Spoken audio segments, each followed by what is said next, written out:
রাস্তাটার কি অবস্থা। ব্রিজের কথা আপনারা বলেছেন, 96 থেকে ব্রিজ হয়। আজকে 2025 সাল, 3 দশক পার হয়েছে, মানুষ ব্রিজের দেখা পায় নাই।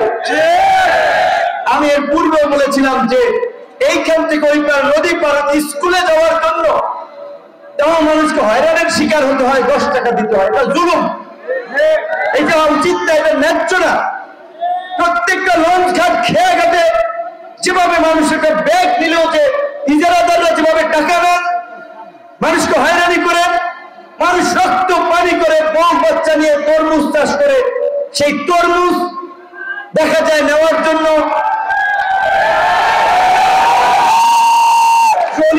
টাকা দেওয়া লাগে, লঞ্চ ঘাটে টাকা দেওয়া লাগে, বিভিন্ন নেতাকে টাকা দেওয়া লাগে। এইটা ন্যায্য না। তো এই যে মানুষের উপরে যারা জুলুম করছে, তারাও আমাদের মতো রাজনৈতিক পরিচয়, রাজনৈতিক নেতা। কিন্তু সাধারণ মানুষ, একজন মানুষ আরেকজন মানুষের উপরে জুলুম করতে পারে না, চাঁদাবাজি করতে পারে না, খেলা ঘরে জোর করে ইজারা নিতে পারে না। এগুলো করে রাজনৈতিক শেল্টারে। তার বিরুদ্ধে আমি শুরু থেকে আমার অবস্থান ব্যক্ত করে আসছি এবং পরিষ্কারভাবে আমি বলছি যে যারা খেয়া ঘাটে ইজারাগুলো নিচ্ছেন, কোন জায়গায় 5 টাকার উপরে নেওয়া উচিত না।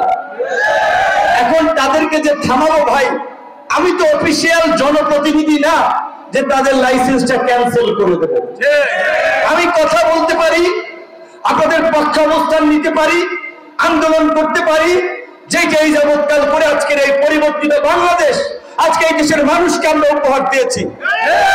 এই বাংলাদেশের এই পরিবর্তন আনতে গিয়ে আমরা নাক ফাটাইছি, মুখ ফাটাইছি, রক্ত দিছি, জেলে গেছি, স্যাক্রিফাইস আমরা করেছি। আমাদের রক্তের বিনিময়ে আজকে এই দেশে একটা নতুন ইতিহাস রচিত হয়েছে। এবং আপনারা দেখেছেন আমাদের সহকর্মী যাদেরকে হাতে ধরে রাজনীতি শিখিয়েছি, আমাদের শিষ্য বলতে গেলে তারা আজকে অনেক উপদেষ্টা হয়েছেন, মন্ত্রী হয়েছেন, আমাদের সৌভাগ্য আমার জন্য ব্যক্তিগতভাবে।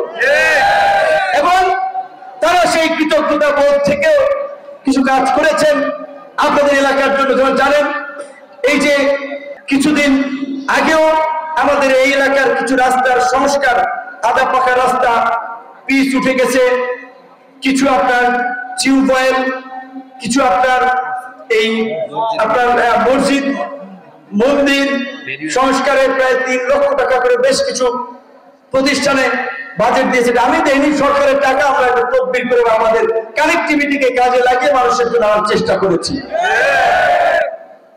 পটুয়াখালী জেলায় 10টা সাপ্লাই হয়েছে, তার 4টা গলাচিপাতে এসেছে। কালিকাপুর একটা, আমখোলা একটা, চরকাদর চরবিশিষাটা, 4টা এখানে এসেছে। এইভাবে আরো বেশ কিছু কাজ এখানে হচ্ছে। চেনা বামনের পয়তা লাগে, আমার ঢাকঢোল পিঠে বলা লাগবে। আমার কথা হচ্ছে মানুষের কাজ এবং উপকার হলেই হবে। আমি বলবো এটা আবার কেউ সহ্য করবে না, আবার বলবে যে বিভিন্ন তার ক্ষমতার অপব্যবহার করে, চাপ দিয়ে এটা আনে, এটার আবার একটা নেগেটিভ ইফেক্ট আছে। যেই কারণে আমি বলছি প্রচারের দরকার নেই, কাজ হয়নি, মানুষ টের পাইবে এটা কোথা থেকে হচ্ছে। আশা করি আপনারা যে দীর্ঘদিন আপনারা যে ব্রিজের কথা বলছেন, আমি এর আগের সমাবেশে বলেছিলাম সেই ব্রিজটা প্রথম দফায় প্রতিযোগিতা হয় নাই, মাত্র 2টা আপনার প্রতিষ্ঠান অংশগ্রহণ করেছিল। উপদেষ্টা কাছে গিয়েছিলাম, সচিব সহ, এখন যে জনপ্রশাসন সচিব, আগে তিনি সড়ক পরিবহনের সচিব ছিলেন, এহসান ভাই ভালো মানুষ, তো তারা বলেছিলেন এটা একটা প্রতিযোগিতার মাধ্যমে করেন।